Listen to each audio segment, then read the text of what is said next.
அன்பான கிறிஸ்துவ சொந்தங்களுக்கு வணக்கம். படைப்பு முதல் கிறிஸ்துவரை அப்படிங்கிற அந்த பாடத்தில் இன்றைக்கு இயேசு கிறிஸ்து யார் அப்படிங்கிற ஒரு தலைப்பில் நாம் ஒரு சில விஷயங்களை பார்க்க போகிறோம். வேதாகமத்தில் தேவன் கொடுத்த சத்தியங்கள் இருக்குது.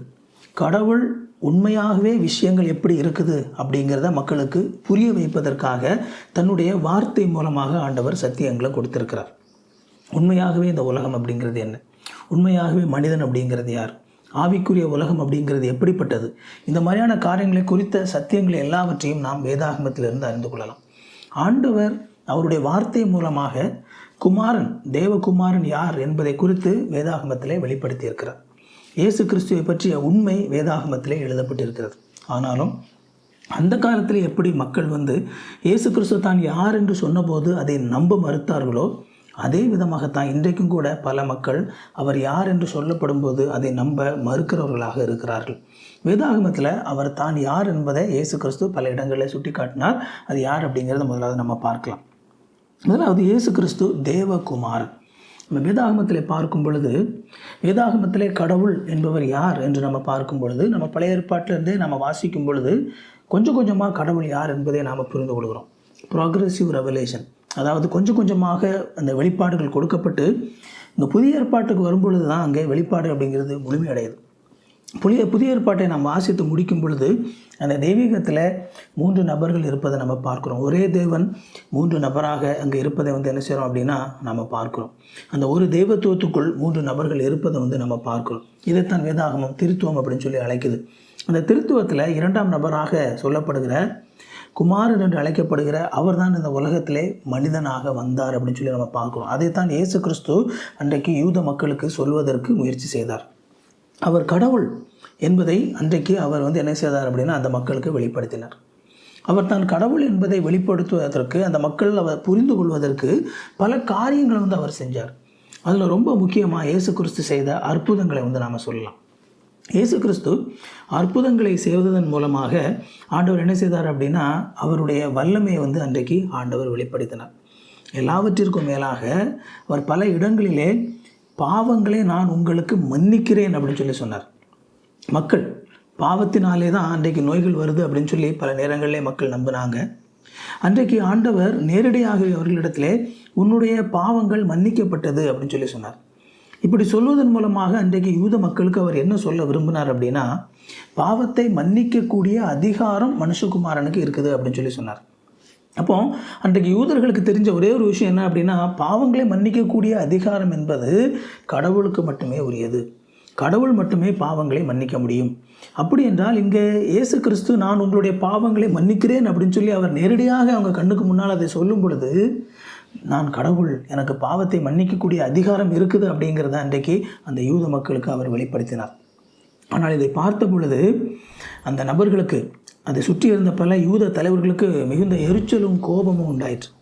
ஆனால் இயேசு கிறிஸ்து வெறுமனே உங்களுடைய பாவத்தை மன்னிக்கிறேன் என்று சொல்வதோடு மட்டும் விடாமல், ஆண்டவர் அவர்களுடைய பாவங்களை மன்னித்திருக்கிறார் என்பதற்கான அடையாளமாக அன்றைக்கு பல நபர்கள் அவரிடத்தில் வந்த அந்த நபர்களுடைய நோய்களை எல்லாம் ஆண்டவர் இன்றைக்கு குணமாக்கினார். அப்போது இவங்களுக்கு என்ன செய்கிறது அப்படின்னு சொல்லி தெரியல. இயேசு கிறிஸ்து அந்த நோய்களை அற்புத விதமாக உடனடியாக குணமாக்குறதையும் அவங்க பார்த்தாங்க. இது மூலமாக எல்லாம் தேவன் தேவனுடைய குமாரன், பாவத்தை மன்னிக்கும் அதிகாரம் இருக்குது அப்படிங்கிறத அன்றைக்கு வெளிப்படுத்தி கொண்டே இருந்தார். ஆனாலும் கூட அவரை சுற்றி ஒரு பெருங்கூட்டம் இருந்தாங்க. அதில் ஒரு சிலர் அவரை தீர்க்கதரிசி அப்படின்னு சொல்லி நினச்சாங்க, எலியான்னு நினச்சாங்க, ஒருவேளை யோவான் ஸ்நானன் அப்படின்னு சொல்லி ஒரு சிலர் நினைத்தாங்க, தேவனிடத்திலிருந்து அனுப்பப்பட்ட ஒரு தீர்க்கதரிசி அப்படின்னு சொல்லி நினைத்தாங்க, ஒரு நல்ல ரபி அப்படின்னு சொல்லி நினச்சாங்க. இந்த மாதிரியான எண்ணங்கள் எல்லாமே மக்கள் மத்தியில் இருந்தது. ஆனால் இயேசு கிறிஸ்துவோடு கூட இருந்த ஒரு சிறு கூட்டத்திற்கு உண்மையாகவே அவர் யார் என்பதை குறித்த ஒரு தெளிவான புரிதல் இருந்தது. அது அவர்களுடைய சீடர்கள் கூட்டம். இந்த சீடர்கள் கூட்டத்தில் அவர் தான் யார் என்பதை முழுமையாக அவங்க அவங்களுக்கு வெளிப்படுத்தினார். ரொம்ப முக்கியமாக நாம் மறுரூபமலை அப்படிங்கிற அந்த சம்பவத்தை எடுத்துக்கொள்வோமானா, தன்னோட முக்கியமான 3 சீடர்களை இயேசு கிறிஸ்து கூட்டிக் கொண்டு போய் அவர் மறுரூபமலை அந்த சம்பவத்தில் போய் அந்த சம்பவத்தில் நம்ம பார்க்கிறபடி அவர் மறுரூபமானார். அங்கே அவருடைய உடல் முழுவதுமாக பிரகாசித்தது அப்படின்னு சொல்லி நம்ம பார்க்குறோம். யாராலும் எந்த ஒரு மண்ணானாலும் விளக்க முடியாத அளவுக்கு மிக பரிசுத்தமாக, மிக சுத்தமான ஒரு வெண்மையை அன்றைக்கு அந்த சீடர்கள் பார்த்தாங்க. சூரியனை விட அதிகமான ஒரு பிரகாசமாக உள்ளிருந்து பிரகாசிக்கக்கூடிய ஒரு நபரை அவர்கள் தரிசித்தார்கள். அதோடு மட்டுமல்ல, அவரோடு கூட மோசேயும் எலியாவும் கூட இருந்ததை அவங்க என்ன செஞ்சாங்க அப்படின்னா பார்த்தாங்க. இதை பார்த்த பொழுது அந்த இயேசு கிறிஸ்து உண்மையாகவே யார் என்பதை அன்றைக்கு அந்த சீடர்கள் கண்டுகொண்டார்கள். அதோடு மோசேயும் எலியாவும் அவரோடு கூட இருந்தது அவரை நம்பின நபர்கள். பழைய ஏற்பாட்டிலிருந்து வேதாகமத்திலே அவங்களுக்கு கடவுளை பற்றி என்ன வெளிப்படுத்தப்பட்டிருக்கிறதோ அதை நம்பின நபர்கள். அந்த நபர்கள் ஒருபொழுதும் அவங்க அழிந்து போகலை. அவரை நம்பின நபர்கள் ஜீவனுள்ளவர்களாக அவரோடு கூடத்தான் இருக்கிறாங்க அப்படிங்கிறதையும் சுட்டி காட்டுவதாக அந்த சம்பவம் அமைந்தது. அதனால் இயேசு கிறிஸ்து இந்த உலகத்திலே தான் தேவனுடைய குமாரன் என்பதையும் அவரை நம்பக்கூடிய நபர்கள் அழிவில்லாமல் அவரோடு பிழைத்திருப்பார்கள் என்பதையும் அன்றைக்கு அந்த சீடர்களுக்கு அவர் சுட்டி காட்டினார். எனவே நான் இயேசு கிறிஸ்து நித்திய ஜீவனுக்கு அவரே ஒரே வழி, நித்திய வாழ்விற்கான ஒரே வாசல் இயேசு கிறிஸ்து தான், அவர் தான் அப்படிங்கிறத அன்றைக்கு அவர் அந்த மக்களுக்கு வெளிப்படுத்தினார். நானே நல்ல மெய்ப்பன் அப்படின்னு சொல்லி அப்படி சொன்னார். ஆடுகளை உண்மையாய் மேய்க்கக்கூடிய, உண்மையாக ஆடுகளுக்கு உண்மையான அன்பை ஆடுகளிடத்தில் வெளிப்படுத்தக்கூடிய ஒரு மெய்ப்பன் நான் அப்படின்னு சொல்லி சொன்னார். ஒருவேளை ஆடுகள்னு சொல்லி நம்ம பார்க்கும் பொழுது மனிதர்கள் எதுக்காக ஆடுகளை வளர்ப்பாங்க அப்படின்னா தங்களுடைய பொருளாதார தேவைகளுக்காக, அந்த ஆடுகள் மூலமாக தாங்கள் பலனடைய வேண்டும் என்பதற்காக, தங்களுக்கு அதன் மூலமாக லாபம் கிடைக்க வேண்டும் என்பதற்காக ஆடுகளை மேய்ப்பர்கள் ஆடுகளை வளர்ப்பாங்க. ஒரு ஆட்டை அவங்க தங்களுக்கு லாபம் கிடைக்கணும் அப்படிங்கிறதுக்காக ஓரளவு குறிப்பிட்ட அளவுக்கு பாதுகாப்பாங்களே தவிர எந்த ஒரு மேய்ப்பனும் ஒரு ஆடு பாதுகாக்கப்பட வேண்டும் என்பதற்காக தன்னுடைய உயிரையே கொடுக்க மாட்டான். அதுதான் ரொம்ப முக்கியமானது. தன்னுடைய ஆடுகளுக்காக ஜீவனையும் கொடுப்பது அப்படிங்கிறது மனிதனுடைய இருதயத்திற்கு, மனித சிந்தனைக்கு அப்பாற்பட்ட ஒன்று. பாதுகாப்பாங்க, இல்லைன்னு சொல்ல வரல. ஆனால் அந்த ஆட்டுக்காக உயிரையும் கொடுத்து நான் செத்தாலும் பரவாயில்ல, என் ஆடு பிழைச்சிக்கணும் அப்படிங்கிற அந்த பார்வை அப்படிங்கிறது ஒருவேளை அன்றைக்கு விசித்திரமான ஒரு காரியமாக இருக்கலாம். ஆனால் இயேசு கிறிஸ்து அவர் என்ன செய்ய போகிறார், அவருடைய அன்பு எந்த அளவுக்கு அது மேன்மையானது அப்படிங்கிறத சுட்டி காட்டுவதற்காகத்தான் நானே நல்ல மேய்ப்பன் அப்படின்னு சொல்லி சொன்னார். பாருங்கள், ஒரு மேய்ப்பன் அப்படிங்கிறவன் தன்னுடைய ஆடுகளுக்காக உயிரை கொடுப்பது அப்படிங்கிறது அது ஒன்றும் அவசியமான ஒன்றெல்லாம் கிடையாது. யாரும் அதை பெரிதாக எதிர்பார்க்கலாம் மாட்டாங்க. ஆடுகளுக்காக உயிரை கொடுக்கறது அப்படிங்கிறத எந்த ஒரு நபர்களும் எதிர்பார்க்க மாட்டாங்க. மக்களிடத்தில் பொதுவாக எதிர்பார்க்கப்படக்கூடிய ஒரு காரியம் கிடையாது. ஆனால் இயேசு கிறிஸ்து அப்பேற்பட்ட ஒரு காரியத்தை நான் செய்வேன்னு சொல்லி அவங்களுக்கு புரியறதுக்காக இவ்விதமாக ஆண்டவர் அதை சொன்னார். அப்போ அவருடைய அந்த ஆடுகளுக்காக தன்னுடைய ஜீவனையும் கொடுக்கக்கூடிய அப்படிங்கிற அந்த நிலை என்பது இந்த மக்களுக்காக தன்னுடைய உயிரையும் கூட கொடுத்து இந்த மக்கள் இந்த உலகத்தில் இருக்கக்கூடிய ஆபத்திலிருந்து அவர்களை காப்பாற்றுவது அப்படிங்கிறது எந்த அளவுக்கு ஒரு ஆழமான அன்பு அப்படிங்கிறது அன்றைக்கு ஆண்டவர் அவங்களுக்கு புரிய வைக்கிறதுக்கு முயற்சி பண்ணார்.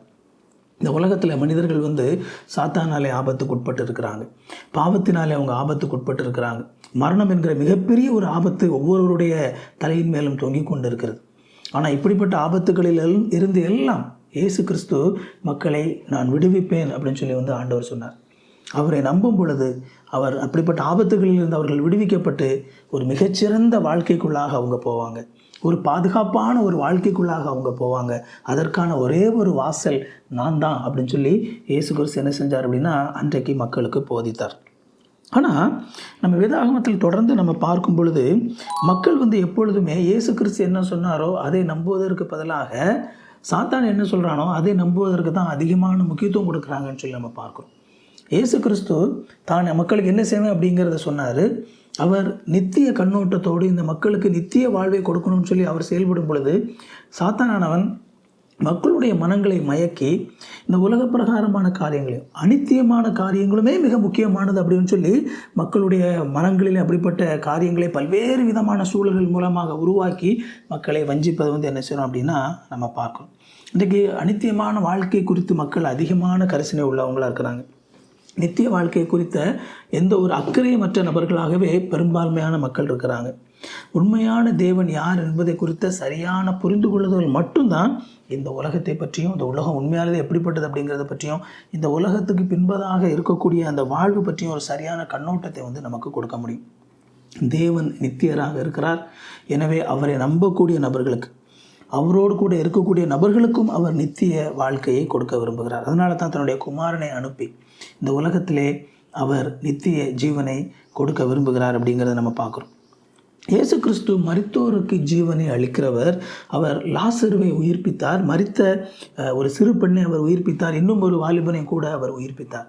மரித்த நபர்களை உயிர்ப்பித்து அவரிடத்துல எப்பேற்பட்ட ஒரு வல்லமை இருக்குது அப்படிங்கிறத அன்றைக்கு அவர்கள் மக்கள் உணர வேண்டும் அப்படின்னு சொல்லி ஆண்டவர் இதை செஞ்சார். இயேசு லாசருவையும் அவருடைய சகோதரர்களையும் வந்து நேசித்தார். ஆனாலும் லாசரு சுகவீனமாக இருக்கிறான் என்கிற ஒரு செய்தி இயேசு கிறிஸ்துவுக்கு சொல்லப்பட்ட போதும் கூட இயேசு கிறிஸ்து லாசரு சுகவீனமாக இருக்கும் பொழுதே சுகமாக்காமல் தாமதித்ததற்கு ஒரு காரணம் இருந்தது. என்ன அப்படின்னா, அவர் எப்பேற்பட்டவர் என்பதை அன்றைக்கு அவர் மக்களுக்கு காட்ட விரும்பினார். இயேசு கிறிஸ்துவின் சீடர்களும் கூட ஒரு நபர் மரித்து அடக்கம் பண்ணப்பட்டு சில நாட்கள் ஆன ஒரு நபரை இயேசுவால் என்ன செய்ய முடியும் அப்படின்னு சொல்லி அவங்க நினைத்தாங்க. ஏன்னா நாம் இயேசு கிறிஸ்து அந்த மார்த்தாள் மரியாள் 2 பேருமே வந்து பார்த்தீங்க அப்படின்னா, ஐயோ அவன் மரித்து விட்டான், நீங்கள் வந்து அவன் சுகவீனமாக இருக்கும்போதே நீங்கள் வந்திருந்தால் அவனை வந்து நீங்கள் சுகமாக்கி இருக்கலாமே, இப்போ மரித்து போனானே, இனி என்ன செய்கிறது அப்படின்னு சொல்லி அவங்க நினைத்தாங்க. அவங்களுக்கு என்ன தெரியல அப்படின்னா, இந்த மரித்து 4 நாட்கள் ஆனாலும் கூட அந்த லாசருவை இயேசு கிறிஸ்துவால் உயிரோடு எழுப்ப முடியும் அப்படிங்கிறத அவங்களால நம்ப முடியலை. இயேசு கிறிஸ்து சொன்னார், என்னை நம்புறவன் மரித்தாலும் பிழைப்பான்னு சொல்லி உங்களுக்கு தெரியாதா அப்படின்னு சொல்லி சொன்ன பொழுது அவங்களுக்கு நித்திய நம்பிக்கையே இருந்தது. ஆமாண்டவரே, நீங்கள் திரும்ப வரும் பொழுது உங்களுடைய ராஜ்யத்திலே அவன் கண்டிப்பாக மறுபடியும் உயிரோடு எழுப்பப்படுவான் அப்படிங்கிறத நம்பினாங்க. ஆனால் அப்பொழுதே அதை ஆண்டவரால் செய்ய முடியும் அப்படிங்கிறத கூட அவங்களால என்ன செய்ய முடியலன்னா நம்ப முடியலை. ஆனால் இயேசு கிறிஸ்து என்ன செஞ்சார் அப்படின்னா, அன்றைக்கு லாசருவை உயிரோடு எழுப்பி அவர்களுக்கு முன்பதாக அவருடைய வல்லமை எப்பேற்பட்டது அப்படிங்கிறத ஆண்டவர் வந்து காட்டினார். எதற்காக ஆண்டவர் இதை செய்தார் அப்படின்னா, ஒரே ஒரு காரியம்தான். அவரால் கூடாத காரியம் ஒன்றுமில்லை. நித்திய ஜீவனை அளிக்கும் அந்த வல்லமை அவரிடத்திலே இருக்கிறது என்பதை குறித்த ஒரு பார்வையை அன்றைக்கு மக்களுக்கு கொடுக்க விரும்பினார். மரிப்பதற்கு முன்பதாக சுகமாக்குவது எளிதான காரியமாக மக்கள் நினைக்கலாம்.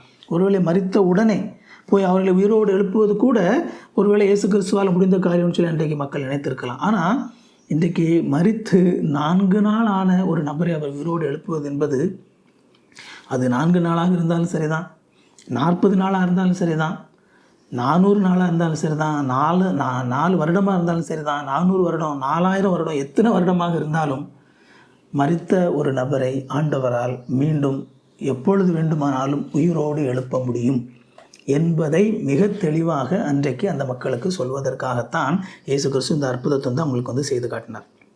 இப்போ மரித்தோருக்கு அவர் ஜீவனை அளிக்கிறவர், மரித்தோரை அவர் உயிரோடு எழுப்புகிறவர் அப்படிங்கிறது வந்து நம்ம பார்க்கணும். அப்போது இப்படிப்பட்ட அற்புதத்தை அவர் செய்த பிறகும் கூட எல்லோரும் இயேசு கிறிஸ்துவை நம்பவில்லை. அப்போ அப்படிப்பட்ட ஒரு நிலையை தான் என்ன செய்கிறோம் நம்ம பார்க்குறோம். அதே விதமாகவே ஆண்டவருடைய சத்தியம் பல்வேறு இடங்களில் அறிவிக்கப்படும் போதும் கூட மக்கள் இயேசு கிறிஸ்துவை நம்புவதற்கு தயக்கம் காட்டுவது நம்ம பார்க்குறோம். சாத்தானுடைய அந்த பொய்க்குள்ளாக மக்கள் சிக்கி கிடப்பதை நம்ம பார்க்குறோம். இயேசு கிறிஸ்து மக்களை நித்திய ஜீவனுக்கென்று அழைக்கிறார். வாங்க நித்திய ஜீவனை பெற்றுக்கொள்ளுங்கள் அப்படின்னு சொல்லி அழைக்கிறார். அவர் ஒரு சிறு குழந்தையை போன்ற ஒரு விசுவாசத்தை அன்றைக்கு மக்களிடத்தில் எதிர்பார்த்தார். இயேசு கிறிஸ்து சிறு பிள்ளைகளை நேசித்தார். அவர்களும் இயேசு கிறிஸ்துவை நம்பி தம் வசனத்திற்கு கீழ்ப்படிய வேண்டும், தன்னிடத்தை அவர்கள் வர வேண்டும் அப்படின்னு சொல்லி ஆண்டவர் எதிர்பார்த்தார். அது மட்டுமல்ல, அந்த சிறு பிள்ளைகளை போன்ற ஒரு விசுவாசத்தை ஆண்டவர் எல்லா மக்களிடத்திலையும் எதிர்பார்த்தார். இப்போ தேவனோடு நித்திய ஜீவனை அடையணும் அப்படின்னா ஒரு சிறு பிள்ளையை போல நாம் முழுமையாக அவரை சார்ந்து கொண்டு அவரை நம்புவது என்பது அவசியமானது அப்படிங்கிறது வந்து நம்ம பார்க்குறோம். அவரை நம்பாமல், உண்மையான அவரை நம்பாமல் வேறு எதன் மேலே மக்கள் நம்பிக்கை வைத்தாலும் அது மிக ஆபத்தானது அப்படிங்கிறது ஆண்டவர் சொன்னார். நம்முடைய புது பிறப்பிற்கு, நம்முடைய நித்திய ஜீவனுக்கு என்று சொல்லி நாம் ஒன்றுமே செய்ய முடியாது. ஒரு சிறு பிள்ளை அப்படின்னு சொல்லி நம்ம பார்க்கும் பொழுது அந்த சிறு பிள்ளைகள் தங்களுக்கென்று எதுவுமே செய்ய இயலாத நபர்களாக இருக்கிறாங்க.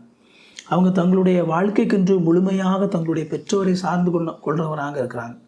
அதுதான் சிறு பிள்ளைகள் அப்படின்னு சொல்லி சொல்லும்போது, ஏன்னா அவங்களுக்குன்னு சொல்லி எதுவுமே அவங்க செய்ய முடியாது. தங்களுடைய முழு வாழ்க்கைக்காகவும் தங்களுடைய பெற்றோரை தான் அவங்க சார்ந்திருக்கிறாங்க. அது மட்டும் இல்லாமல் அந்த பிள்ளைகள் அதை சந்தோஷத்தோடு அதை செய்கிறாங்க. தங்களுடைய மனசுலேயே அந்த பிள்ளைங்களுக்கு வந்து தங்களுடைய பெற்றோர்கள் வந்து தங்களை பாதுகாப்பாங்களா, அடுத்த நேரம் அந்த பிள்ளைங்க நமக்கு அந்த பிள்ளைங்க பெற்றோர் வந்து எனக்கு சாப்பாடு தருவாங்களா தரமாட்டாங்களா அப்படிங்கிற எண்ணமெல்லாம் சின்ன வயசில் அந்த பிள்ளைங்களுக்கு யாருடைய மனசுலையும் இருக்காது. என்னுடைய பெற்றோர் இருக்கிறாங்க, அவங்க என்னை பார்த்துக்குவாங்க அப்படிங்கிற அந்த முழுமையான ஒரு நம்பிக்கை அந்த சிறு பிள்ளைகளுடைய மனசில் இருக்கும். எல்லா சிறு பிள்ளைகளுடைய மனசில் இருக்கும். நாம் வளர்ந்து பெரியவங்களாக ஆகும்போது தான் நம்முடைய மனதிலே தேவையில்லாத சந்தேகங்கள் உண்டாகுமே தவிர, சிறு பிள்ளைகளாக இருக்கும் பொழுது ஒருவேளை அந்த குடும்பம் எவ்வளவு ஒரு கடினமான சூழ்நிலை இருந்தாலும் கூட அந்த பெற்றோர் மேலே பிள்ளைகள் அந்த நம்பிக்கையை வைத்திருக்கும். அதே மாதிரி தான் ஆண்டவரும் கூட இந்த சிறு பிள்ளை மாதிரி முழுமையாக அவரை நாம் சார்ந்து கொள்ள வேண்டும். எந்த ஒரு சந்தேகமும் இல்லாமல் அவர் என்னை பார்த்து கொள்வார். நித்திய ஜீவனை குறித்த காரியமாக இருக்கலாம், இந்த உலகத்தில் உள்ள காரியமாக இருக்கலாம், எல்லாவற்றிலும் கடவுள் அவர் என்னை பார்த்து கொள்வார் அப்படின்னு சொல்லி முழுமையாக நாம் அவரை சார்ந்து கொள்ள வேண்டும், முழுமையாக நாம் அவரை நம்ப வேண்டும் அப்படின்னு சொல்லி ஆண்டவர் எதிர்பார்க்குறார். அதோடு மட்டுமல்ல, இந்த உலகத்தில் உள்ள எல்லா மக்களுக்கும் ஆண்டவர் தெரிந்தெடுக்கும் ஒரு வாய்ப்பை ஆண்டவர் கொடுக்குறார். இதில் பார்த்தீங்க அப்படின்னா ஒரு பணக்கார வாலிபனை நம்ம பார்க்க முடியும். இந்த பணக்கார வாலிபன் தன்னுடைய சொந்த நல்ல நடத்தையினாலே அவன் தேவனிடத்திலே தான் என்ன செய்ய முடியும்னா, அவன் அவரிடத்திலிருந்து அவரை பிரியப்படுத்த முடியும், அவரை என்னை நேசிக்க வைக்க முடியும் அப்படின்னு சொல்லி அவன் நம்பினான். அவன் தன்னுடைய வாழ்க்கையிலே நியாயப்பிரமாணத்திலே குறிப்பிடப்பட்டுள்ள ஒரு சில காரியங்களை அவன் மிகுந்த சிரத்தை எடுத்து அவன் அதை பின்பற்றி கொண்டு வந்தான். அப்படி அவன் தான் அதை சிரத்தை எடுத்து பின்பற்றுவதனாலே கடவுள் தன்னை விசேஷமாக தன்மேல் ஒரு பாசத்தையும் ஒரு நேசத்தையும் வைக்கணும்னு சொல்லி அவன் எதிர்பார்த்தான். அதுதான் இதை செய்வதன் மூலமாக அவன் கடவுளை பிரியப்படுத்தி விடலாம் அப்படின்னு சொல்லி அவன் என்ன செஞ்சான்னு நினச்சான். அப்போது மக்கள் மனசில் பொதுவாக என்ன நினைக்கிறாங்க அப்படின்னா, தான் ஏதாவது ஒன்றை செய்து மக்கள் தேவனை பிரியப்படுத்திடலாம் அப்படின்னு சொல்லி மக்கள் நினைக்கிறாங்க. ஆனால் அந்த வாலிபனுக்கு என்ன தெரியல அப்படின்னா, கடவுளுடைய பார்வையிலே எந்த நபரும் அவர்கள் யாராக இருந்தாலும் தேவனுடைய எதிர்பார்ப்புக்கு முழுமையாக கீழ்ப்படிந்து அவர்கள் தேவனை பிரியப்படுத்தி விட முடியாது அப்படிங்கிறத அவன் அறியாமல் இருந்தான். தேவனுக்கு கீழ்ப்படிந்து தேவனுடைய விருப்பமான காரியங்களை செய்வது தவறல்ல, ஆனால் தான் முழுமையாக தேவன் எதிர்பார்க்குற எல்லாவற்றையும் நிறைவேற்றி விடலாம் அப்படின்னு சொல்லி அந்த அந்த அந்த நம்பிக்கையில் இருந்து அப்படி செய்வதன் மூலமாக மட்டும்தான் நான் தேவனை பிரியப்படுத்த முடியும்னு சொல்லி அப்படிங்கிற நம்பிக்கையில் இருந்தான் அப்படின்னா அது மிக மிக தவறானது. அவன் இருந்த வண்ணமாகவே கடவுள் அவனை நேசித்தார். ஆண்டவர் அவன் மேல் அன்பு கூர்ந்தார் அப்படின்னு சொல்லி நம்ம பார்க்கிறோம். ஆண்டவர் அந்த நபரை வெறுக்கவில்லை. ஆனால் அதே நேரத்தில் அவனுடைய வாழ்க்கையிலே அவன் அப்படி ஒன்றும் முழுமையாக கடவுளுடைய எதிர்பார்ப்புக்கு அவன் கீழ்ப்படிந்து விடவில்லை அப்படிங்கிறத ஆண்டவர் சுட்டி காட்டினார். எந்த கடவுள் அந்த நியாயப்பிரமாணங்களை கொடுத்திருந்தாரோ அதே கடவுள் தான் இன்றைக்கு மீண்டும் அந்த வாலிபனிடத்தில் ஒரு விஷயத்தை சொன்னார். என்ன சொன்னார் அப்படின்னா, நீ உன்னுடைய செல்வங்களை எல்லாம் விற்று ஏழைகளுக்கு கொடுத்து விட்டு என்னை பின்பற்றி வா அப்படின்னார். ஓகேவா? எந்த கடவுள் நியாயப்பிரமாணத்தை கொடுத்தாரோ அதே கடவுள் தான் இன்றைக்கு அந்த வாலிபனுக்கு ஸ்பெஷலாக அவனுக்குன்னு சொல்லி ஸ்பெசிஃபிக்கான ஒரு கட்டளையை கொடுக்குறார். நீ உன்னுடைய சொத்துக்களை எல்லாம் விற்று ஏழைகளுக்கு கொடுத்துட்டு என்னை பின்பற்றி வா அப்படின்னு சொல்லும் பொழுது அந்த வாலிபன் மிகுந்த செல்வந்தனாக இருந்தான், மிகுந்த சொத்துக்கள் எல்லாம் உள்ளவனாக இருந்தான். அவனால் இயேசு கிறிஸ்து அவனிடத்தில் என்ன சொன்னாரோ அதை அவனால் நிறைவேற்ற முடியவில்லை. மிகுந்த செல்வந்தனாக இருந்தனாலே துக்கம் உள்ளவனாக அவன் கடவுள் சொன்ன அந்த காரியத்தை அவன் புறக்கணித்து விட்டு அவன் என்ன செஞ்சிட்டான், நான் போயிட்டான் அப்படிங்கிறத நம்ம பார்க்கிறோம். பாருங்கள், தேவனுடைய பிரமாணத்தை தான் முழுவதுமாக கைக்கொள்வதாக அவன் நினைத்தாலும் அவனால் இதயபூர்வமாக அந்த நேரத்தில் கடவுள் என்ன சொன்னாரோ, இயேசு கிறிஸ்து என்ன சொன்னாரோ அதை நிறைவேற்ற அவனால் முடியலை அப்படிங்கிறத நம்ம பார்க்குறோம். அதனால தான் ஆண்டவர் ஒரு பொழுதும் மனிதனுடைய செயல்களினுடைய அடிப்படையிலே ஆண்டவர் மனிதர்களை ஏற்றுக்கொள்வதில்லை. மனிதர்களுடைய செயல்களுடைய அடிப்படையிலே ஆண்டவர் மனிதர்களுக்கு ரட்சிப்பை வழங்குவதில்லை. அப்படி கொடுப்பதாக இருந்தால் ஒருவருக்கும் ஆண்டவரால் என்ன செய்ய முடியாதுன்னா ரட்சிப்பை கொடுக்க முடியாது. ஒருபோதும் எந்த ஒரு மனிதரும் முழுவதுமாக கடவுளுக்கு 100% கீழ்ப்படிந்து கடவுளுடைய அவருடைய அன்பை நாம் பெற்றுக்கொள்ள முடியாது. எனவே தான் ஆண்டவர் இலவசமாக ஆண்டவர் கொடுக்கிறார். ஆண்டவர் அவரிடத்தில் வந்து நம்முடைய பலகீனமான நிலையை, நம்முடைய பாவ நிலையை, நம்முடைய உண்மையான நிலையை ஒத்துக்கொண்டு அவருக்கு முன்பதாக நாம் ஆண்டவரே எனக்கு நீங்கள் வேண்டும் அப்படின்னு சொல்லி அவரை ஏற்றுக்கொள்ள வேண்டும் என்று ஆண்டவர் எதிர்பார்க்கிறார். அந்த அடிப்படையில் மட்டும்தான் நாம் தேவனால் ஏற்றுக்கொள்ளப்பட முடியும். அந்த அடிப்படையில் மட்டும்தான் நாம் தேவனிடத்திலிருந்து நித்திய ஜீவனை இயேசு கிறிஸ்து மூலமாக நித்திய ஜீவனை நாம் பெற்றுக்கொள்ள முடியும். தேவன் அவர் அருளும் நித்திய ஜீவனுக்கும் மேலாக வேறு எதை இந்த உலகத்திலே நாம் பெற வேண்டும் அப்படின்னு சொல்லி நினைத்தாலும் அது மிக ஆபத்தானதாக முடியும். அந்த வாலிபனுடைய மிகப்பெரிய ஒரு பிரச்சனை என்ன அப்படின்னா, அன்றைக்கு இயேசு கிறிஸ்து அவனுக்கு முன்பதாக நித்திய ஜீவனை குறித்த பாதையை வைத்தார். நீ போய் உன்னுடைய ஆஸ்திகள்லாம் விட்டுட்டு என்கிட்ட வந்துடு அப்படின்னார். ஏன்னா அவர் தான் நித்திய ஜீவனை கொடுக்கிறவர். ஆனால் அவன் என்ன நினச்சான் அப்படின்னா, அந்த நித்திய ஜீவனை பெற்றுக்கொள்ளும் அந்த திறன் அப்படிங்கிறது இயேசு கிறிஸ்துவனிடத்தில் இல்லை, மாறாக அது தன்னிடத்தில் இருக்கிறது. தான் கீழ்ப்படிவதன் மூலமாக நான் தான் அதை செய்ய முடியும் அப்படின்னு சொல்லி அவன் நினைத்தான். இங்கே தான் மிகப்பெரிய ஒரு பிரச்சனை. அதனால் அந்த நபரால் நித்திய ஜீவனை பெற முடியவில்லை. ஆனால் யாரெல்லாம் என்னால் ஒன்றும் செய்ய முடியாது, நான் நித்திய ஜீவனை பெறுவதற்கென்று என்னால் எதுவுமே செய்ய முடியாது, நான் அதை எவ்வளவுதான் நான் செய்தாலும் கூட அது தேவனுடைய பார்வையிலே குறைவானதாக தான் இருக்கும், ஆனால் அதற்கு மாறாக அவர் தான் நித்திய ஜீவனை கொடுக்கிறார், அதை கொடுக்கக்கூடிய வல்லமை அவரிடத்துல தான் இருக்குது, நான் செய்ய வேண்டுவதெல்லாம் அவரிடத்தில் தாழ்மையாக போய் நான் அதை பெற்றுக்கொள்வது தான் அப்படின்னு சொல்லி ஒரு நபர் எண்ணி இயேசு கிறிஸ்துவினிடத்தில் வருவாரானால் அவர் நித்திய ஜீவனை பெற்றுக்கொள்ளக்கூடிய ஒரு நபராக இருக்கிறார். மரணம் என்பது ஒரு முடிவில்லை, நித்திய வாழ்க்கைக்கான ஒரு நுழைவாயில் தான்.